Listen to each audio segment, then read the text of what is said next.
Hello Mahnaz, कहाँ हो तुम?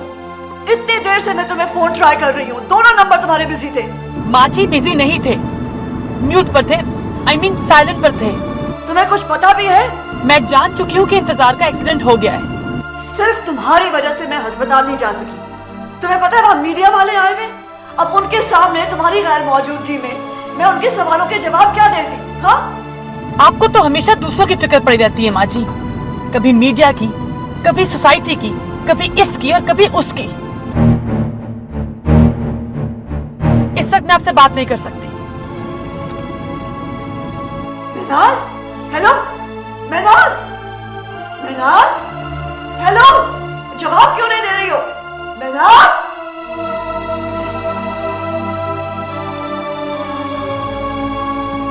ये क्या हुआ?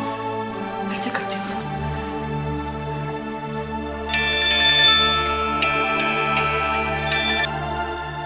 फोन ही नहीं उठा रही। अभी तो मैं बात कर रही थी इससे। महनाज, फोन उठा ले बेटा। ये क्या हुआ? अभी तो मैंने उससे बात की थी और फोन नहीं उठा रही। खुदा खैर करे। महनाज, फोन उठा ले बेटा। जी माँ जी। महनाज बीबी, मैं निग्गू बोल रही हूँ। हाँ, अब तुम्हें कह दिया माँ जी ने बोलने के लिए? नहीं बीबी जी, मैं तो अस्पताल से फोन कर रही हूँ। मैं इंतजार साहब के पास थी। कौन सा हॉस्पिटल है बताओ मुझे, मैं आती हूँ वहाँ। जी अब आपको आने की जरूरत नहीं है। इंतजार साहब घर चले गए हैं। डॉक्टर साहब ने उनको बहुत रोका, लेकिन वो रुके ही नहीं। वो कहते मैं ठीक हूँ, मुझे घर जाना है। अच्छा ठीक है, फिर मैं घर ही आ रही हूँ। जी ठीक है।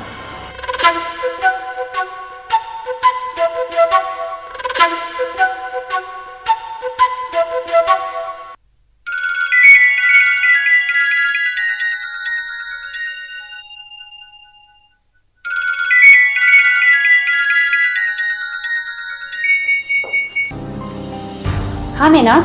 हाँ मरियम, अच्छा मेरी बात ध्यान से सुनो। अगर कोई भी मेरे बारे में तुमसे पूछे तो तुमने यही कहना है कि आज मैं तुम्हारे साथ थी। क्या मतलब? मतलब मैं तुम्हें बाद में समझाऊंगी मरियम, इस वक्त मैं खुद बहुत परेशान हूँ। महनाज, आज तुम फरानी साहब के पास गई थी क्या? नहीं यार, मैं तुम्हें बाद में सब बताऊंगी। फिलहाल अभी जो भी मेरे बारे में पूछे तो उसको यही कहना। Okay bye.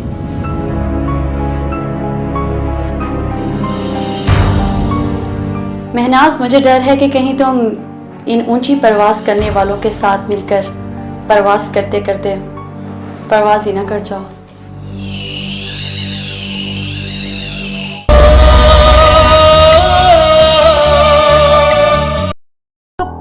पता चला कि आप जिद करके घर वापस आ गए। कैसी अजीब बात है।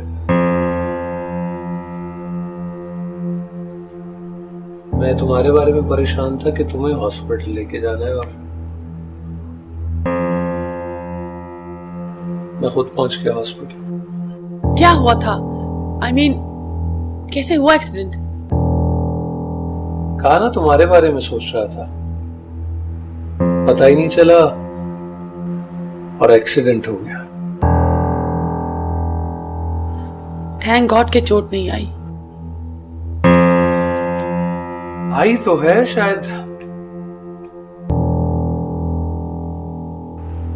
नजर नहीं आ रही। डॉक्टर कह रहा था कि मैं बहुत शॉक की वजह से अनकॉन्शियस हो गया था। आइंदा से अपने आप को शॉक्स की आदत डालूंगा मैं।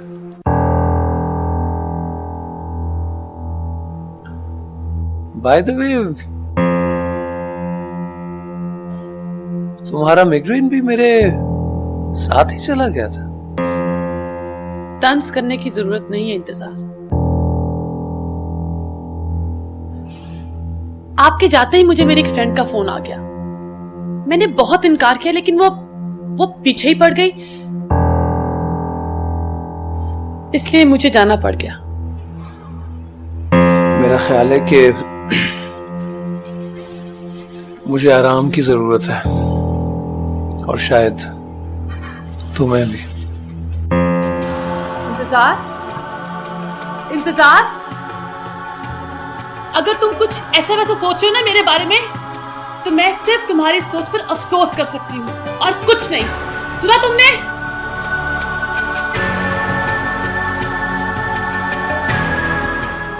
तुम्हें अपने बाबा और उनकी न्यू गर्लफ्रेंड की फोटोग्राफ्स फेसबुक पर नहीं अपलोड करनी चाहिए थी। This is too much.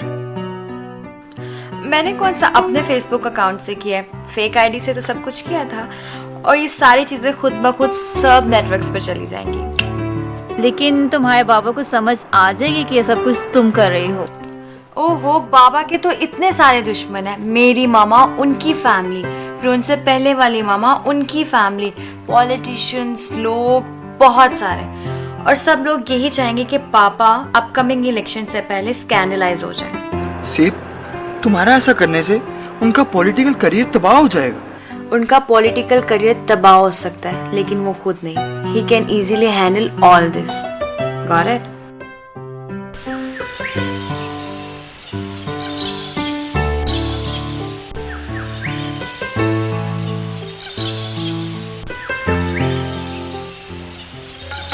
पुत्री, अपनी सेहत का ख्याल रख। और तुझे अल्लाह का वास्ता है, अपनी सेहत का ख्याल रख। और तेरी सेहत में करोड़ों की जायदाद छुपी हुई है।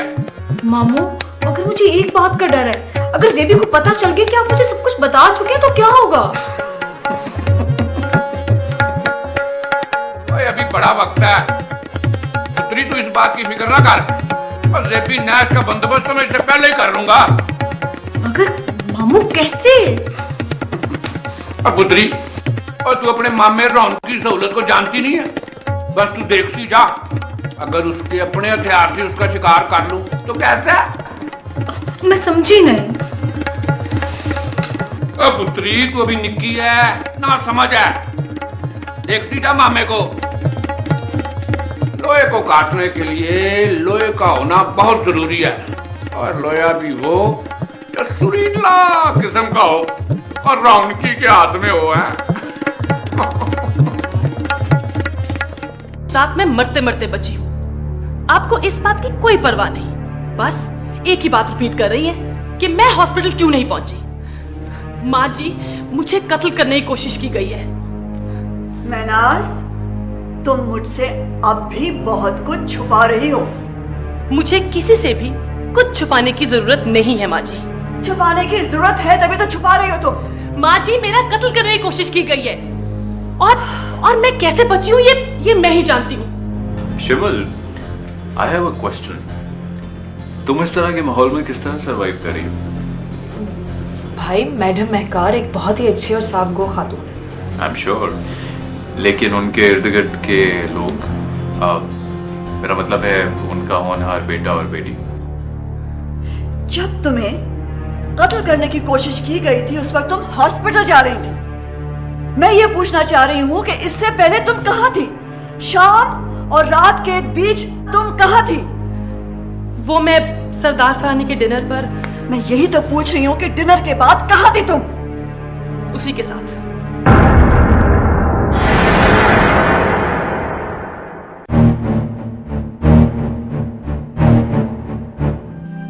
इंतजार को मालूम है कि तुम फरानी के साथ थी? उसे मालूम होने की क्या जरूरत है? इसलिए कि इंतजार तुम्हारा शौहर है बीबी।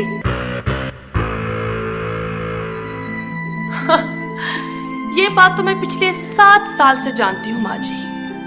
तुम क्या समझती हो कि 7 साल का अरसा काफी होता है इस रिश्ते में बंधे रहने के लिए? अच्छा, लेकिन मेरा ख्याल है कि मेरे बाबा के साथ तो आपका ये रिश्ता बहुत कम अरसे के लिए था। तुम्हें पता, डैड तुम्हें खुद लेने आ रहे थे, लेकिन शिमल, आई स्वेयर टू गॉड, मैंने उन्हें रोका। देखो शिमल, तुम डैड को उनकी ईगो की ऑलरेडी बहुत ज्यादा सता दे चुकी। Please don't do it anymore. भाई, आप सच कह रहे थे?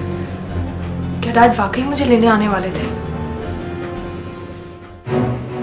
तुम्हारे बाबा के साथ मेरा रिश्ता जैसा भी था, जितने अरसे के लिए भी था, ये बात मत भूलो कि जब तक वो मेरा शौहर था, मैं उस रिश्ते के नाते से उसका पास रख रही थी। तो मैं भी इंतजार के साथ बंधे इस रिश्ते की लाज रख रही हूँ माँ जी, चाहे जैसे तैसे भी। रिश्ते को निभाना और बात है, और पता ना चलने देना और बात है। क्या मतलब है आपका? मैं किसे क्या पता नहीं चलने दे रही माँ जी? उससे मिलना बंद कर दो महनाज, बंद कर दो उससे मिलना। सॉरी माँ जी, ये मेरा जाती मामला है। तुम्हारा हर मामला मेरा जाती मामला है। मेरा हर मामला आपका जाती मामला कैसे हो सकता है माँ जी? आपने तो मुझे इंतजार के साथ रुखसत कर दिया था। आपकी जिम्मेदारी तो वही खत्म हो जाती है। अब बाकी मैं जानूं, इंतजार जाने या मेरा घर।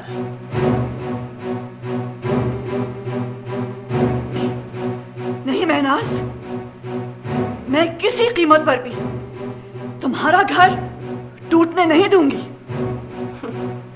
माँ जी, टूटती वो चीज है जो जुड़ी हो।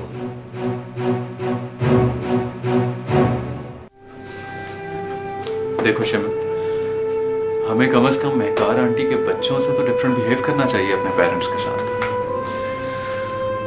शायद आप बिल्कुल ठीक कह रहे हैं भाई, क्योंकि मैंने देखा है मैडम महकार को अपने बच्चों के रवैयों की वजह से अपसेट होते हुए। तुम्हें पता है डैड भी उतना ही अपसेट होते हैं। I am really sorry Shami, I have realised कि आई एम रॉन्ग। मैं आपके साथ घर भी वापस चलूंगी और आई प्रॉमिस डैड को भी सॉरी बोलूंगी। तुम्हें पता है डैड तुम्हें हायर एजुकेशन के लिए बाहर भी भेज देंगे। Are you serious? मुझसे कुछ भी पूछे बगैर सोचे समझे, सिर्फ खुद आजाद रहने के लिए आपने मेरे पैरों में बेड़ियां डाल दी। मुझे इस महकार में से क्या मिला है? सिर्फ झूठी इमेज को कायम रखने का प्रेशर।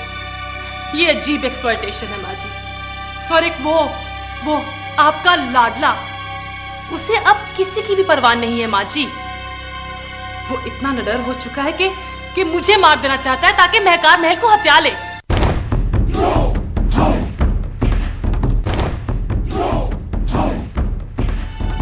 बकवास बंद करो महनाज, वो तुम्हारा भाई है, वो क्यों करेगा ऐसा? तुम्हारा कोई और दुश्मन भी तो हो सकता है।